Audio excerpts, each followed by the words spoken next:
हामीले एसआईपी को units purchase गरेपछि अथवा लमसम या ओन टाइम युनिट्स परचेज गरिसकेपछि मेरो शेयर को खातामा देखाएन। अब के गर्ने?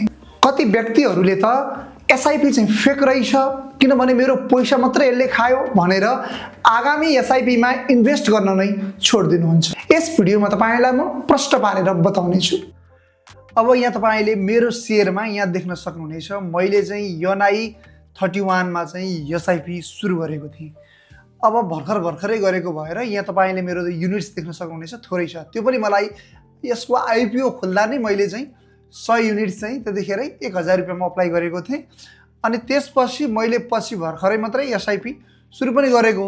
अहिले यहाँ तपाईले मेरो 287 युनिट्स यहाँ देख्न सक्नुहुनेछ र मैले केही समय अघि मात्रै फेरि पनि मैले चाहिँ ओन टाइममा के युनिट्स किनेको थिएँ त्यो चाहिँ अहिले पनि यहाँनेर देखाएको छैन। अब तपाईलाई मैले चाहिँ यनाई 31 मा गरेको भएर नबिलको चाहिँ यो वेबसाइटमा लगेर तपाईलाई देखाउँछु। यहाँ नबिल इन्भेस्टमेन्ट बैंक लिमिटेड भनेर देख्न सक्नुहुनेछ, यहाँ लगइन्स भनेर देख्न सक्नुहुनेछ भने म्युचुअल फन्ड एसआईपी भनेर देख्न सक्नुहुनेछ। हो हामी यहाँ गएर आफ्नो आईडी र पासवर्ड हालेपछि हाम्रो चाहिँ यो वेबसाइट यसरी खुल्ने गर्दछ। तपाईले यहाँ देख्न सक्नुहुनेछ वेबसाइट र मेरो अघि तपाईले देख्न सक्नु भएको थियो मसँग कति युनिट्स थियो भन्दा यहाँ तपाईलाई देखाउँछु। मसँग थियो यनाई 31 को 287 युनिट्स मसँग थियो। अब यहाँ आएर मैले हेर्दाखेरि चाहिँ मसँग कति छ 587 युनिट्स यहाँनेर मसँग रहेको छ भन्दा अब मैले पछि 300 युनिट्स किनेको थिएँ। त्यो 300 युनिट्स चाहिँ वेबसाइटमा देखाइरहेछ क्या। मैले जुन वेबसाइटबाट किने नि हैन यनाई 31 यहाँ तपाईले देख्न सक्नुहुनेछ। हो यनाई 31 को यो वेबसाइटमा गएर मैले चाहिँ परचेज गरेको थिएँ के युनिट्सहरु, तर यो वेबसाइटमा चाहिँ देखाएको छ तर मेरो शेयरमा चाहिँ अझै पनि देखाएको छैन। किन भन्दा अब किन्ने बित्तिकै त यसमा पनि देखाउँदैन। किनेको केही समयपछि जस्तो 24 घण्टा अथवा 1 दिन 2 दिन पछि यहाँ देखाउँछ वेबसाइटमा। त्यसको केही समयपछि मेरो शेयरमा पनि देखाउँछ। यहाँ तपाईलाई म ट्रान्ज्याक्सन हिस्ट्रीमा गएर देखाउँदैछु। ट्रान्ज्याक्सन हिस्ट्रीमा मैले यसरी क्लिक गरेँ। त्यसपछि यहाँ नबिल फ्लेक्सी क्याप फन्ड भन्ने छ हाम्रो चाहिँ कुन हो यनाई 31 हो। यही वेबसाइटबाट दुईटा काम हुन्छ दुईटा फन्डहरुको। यहाँ क्लिक गरेँ मैले र यहाँ मैले यसरी क्लिक गरेँ भने यहाँ यनाई 31 देख्न सक्नुहुनेछ। हो यो हो हाम्रो यनाई 31। त्यसपछि हाम्रो 3वटा ट्रान्ज्याक्सन भएको छ। यहाँ सुरुमा मैले 1000 रुपैयाँको चाहिँ 10 रुपैयाँ युनिटले 100 युनिट आईपीओ स्वरूप किनेको थिएँ। यहाँ आईपीओ भनेर पनि देख्न सक्नुहुनेछ। यसको मिति पनि यहाँनेर छ।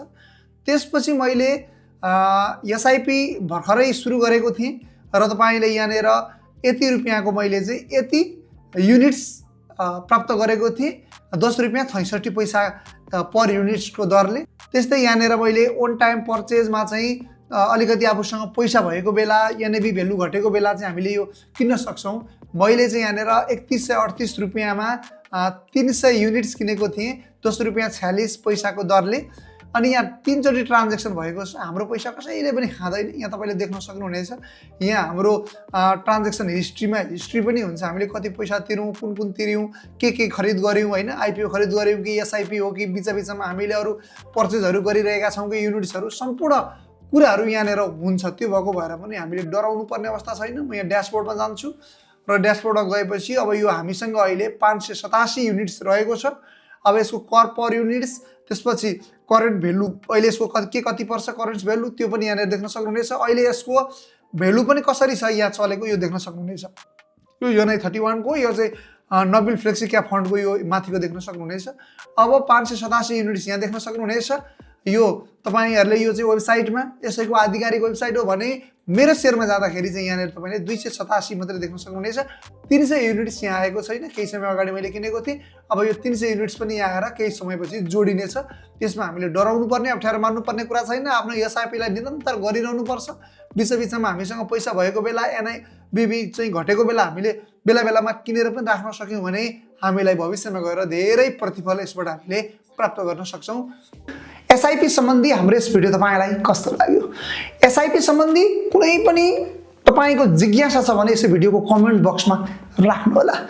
हाम्रो यस भिडियो तपाईलाई कस्तो लाग्यो? यस्तै भिडियोहरु हेर्नको लागि हाम्रा भिडियोहरुमा लाइक, कमेन्ट, शेयर र च्यानलमा सब्स्क्राइब गर्न नबिर्सिनु होला।